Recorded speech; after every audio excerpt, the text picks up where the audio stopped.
Unveiling the meaning of Frost Up, a guide for English learners. Hello, English enthusiasts. Welcome back to our channel. In today's episode, we're going to unravel the meaning of a phrase that might have left some of you scratching your heads, frost up. Whether you've heard it in a conversation, seen it in a book, or stumbled upon it while watching a movie, today we will clarify what it means and how to use it. So, stay tuned and let's dive right in.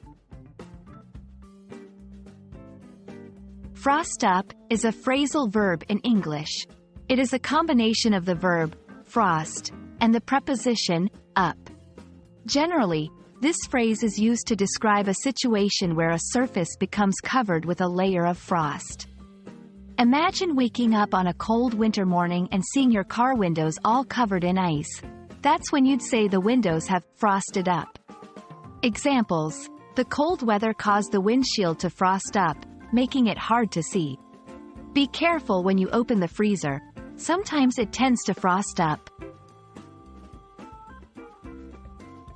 In addition to its literal meaning, frost up can also be used metaphorically. When used in a figurative context, it describes a situation where someone becomes cold, distant, or unresponsive in their behavior or emotions. Examples: after the argument, she just frosted up and wouldn't talk to anyone. He tends to frost up when discussing his past. When using frost up, it's important to pay attention to the context. If you're talking about a physical object, like a window or a mirror, you're likely using it in its literal sense.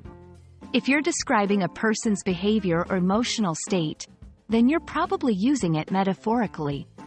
Regardless of the context, frost up generally conveys a sense of something becoming obscured, less clear, or less warm and open. And there you have it. We've explored the phrase, frost up, looked at examples of how it's used, and discussed the nuances of its meaning. We hope this video has shed some light on this phrase for you and that you feel more confident using it in your own conversations and writing. As always, thank you so much for watching, and we look forward to seeing you in the next video. Happy learning!